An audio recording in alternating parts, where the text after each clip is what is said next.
Dorothy Halverson is 34, sorting the morning mail at her kitchen table in Trenton, New Jersey in 1955.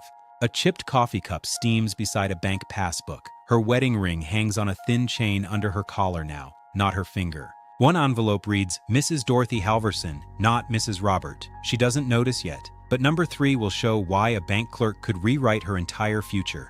Number 12, the envelope code. The envelope sits on the table, ordinary as bread.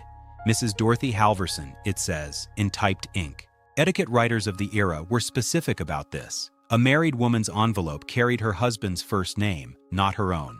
Mrs. Robert Halverson was a marriage. Mrs. Dorothy Halverson was something else, and readers of etiquette columns knew exactly what. The mail carrier slides it through the slot with a soft metal click. He doesn't open it. He doesn't need to. The name already told him that was only the first way the mail could talk. Number 11. The ring on the chain. Dorothy touches the small bump under her blouse without thinking. The ring used to sit on her finger. Now it hangs on a thin chain, cold against her collarbone. Many women wore it this way during a separation or after, unsure whether to put it away entirely. It wasn't hidden. It also wasn't announced. A visitor's eyes could catch it anyway, that faint outline through fabric, and start doing arithmetic. The ring answered questions before anyone asked them. Number 10. The gloved introduction. Before her first bank visit alone, Dorothy pulls on gloves that pinch at the knuckles and settles a hat at the correct angle. Etiquette of the period expected this kind of visible composure for public errands, especially from a woman whose situation invited a second look. Looking pulled together wasn't vanity, it was strategy. A crooked seam or a wrinkled collar could read as a woman falling apart, and a woman who looked like she was falling apart got treated accordingly. Looking composed was its own kind of armor. Number 9. Miss, Mrs., and the office directory. Back at a clerical desk downtown, a typewriter clacks out a new personnel card. In many offices of the period, a woman's marital title sat printed right there in the directory, plain as her job title. Divorce didn't get its own column. It got a quiet correction to Mrs., filed differently than a married coworker's card, flagged in a way only the office understood. The card was small. What it meant for her file was not. Number 8. The church pew question. Sunday morning, and Dorothy finds herself seated a little further back than she used to sit. Nobody moved the pew. Nobody said a word. Divorce carried real stigma in many religious communities of the era, and a congregation didn't need a rule to enforce it. A neighbor's glance was enough. A pause before a greeting was enough. The church didn't have a rule. It didn't need one. Number 7. The landlord's second look. A rental office chair scrapes against linoleum as Dorothy signs a lease by herself for the first time. In some rental markets of the period, a divorced or single woman renting alone drew more questions than a married couple ever would. Questions about stability, about visitors, about reputation. The Fair Housing Act was still years away, and even then, it wouldn't touch marital status. The pen scratches. The landlord pauses just a beat too long before signing his half. The next rule wasn't about being polite anymore. Until now, the rules lived in envelopes, hymnals, and rented rooms. The next rules lived in ledgers. Number 6. The bank window. Fluorescent light hums over the counter as Dorothy slides her passbook toward a loan officer.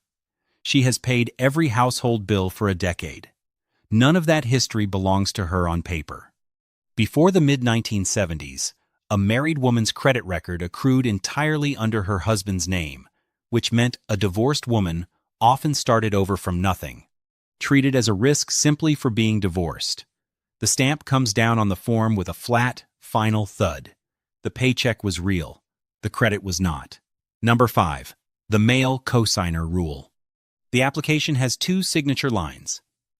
Dorothy has no husband anymore, no father nearby, no brother in town. Banks in this period routinely required single, divorced, or widowed women to bring a man to cosign, and some lenders discounted a woman's own wages by as much as half when calculating what she could borrow. Her pen hovers over the blank line meant for someone else's name. There is no one to write there. One blank line could decide her whole next decade. Number 4. The marriage bar at work. A manila folder closes on her supervisor's desk, and Dorothy already senses what's inside it. Marriage bars, studied closely by labor historians like Claudia Golden, restricted employment and promotion for married and often divorced women across teaching, banking, and clerical work for much of this era. She has trained 2 men who moved past her in a year. Her paycheck arrives on schedule. Her ceiling does too. The next rule decided how long her whole story could go. Number 3, the Reno question. A boarding house receipt sits folded in her drawer, dated months earlier, postmarked Nevada. In 1931, Nevada cut its divorce residency requirement to 6 weeks, and by the 1950s, Reno was known worldwide as the divorce capital, its ranches boarding thousands of women waiting out the clock. More than 30,000 divorces were granted in Washoe County in a single decade. Divorce itself had long been called a social death sentence for women, which is exactly why so many left home to get one quietly, somewhere else. But somewhere else leaves a trail, a ticket, a postmark, a return date that doesn't match a story. Anyone who knows what a 6-week stay in Nevada means can read Dorothy's decree in a receipt before she says a single word about it. This is the number that changes how every rule before it reads. Number 2. The baby letter. A doctor's letterhead sits folded twice in an envelope on the loan officer's desk. Some banks of this period required what was informally called a baby letter, physician confirmation that a woman was sterilized or on birth control, before her income could count toward a mortgage at all. Dorothy is asked, flatly, whether she intends to remarry, whether children are still a possibility. Her answer, not her paycheck, decides the loan. By the last number, none of this looks like etiquette anymore. Number 1. The conditional independence. Back at her kitchen table, the mail is still there. The envelope, the passbook, the folded receipt from Nevada. Separately, each one looked small. Together, they were the same system, wearing different clothes. Dorothy could work a full day, pay her rent on time, raise her name back into her own mouth, and still need a man's signature to borrow $20. She could survive a divorce that etiquette columns still treated as scandal and still have her worth measured by a doctor's note instead of her ledger. The work was real. The paycheck was real. The independence was never fully hers to claim. It was granted, a little at a time, by a bank, a landlord, a clerk, a neighbor, none of whom had to explain themselves. That is the rule that explains all the others. Dorothy sets the envelope down where it started, next to the same chipped cup. It still says Mrs. Dorothy Halverson.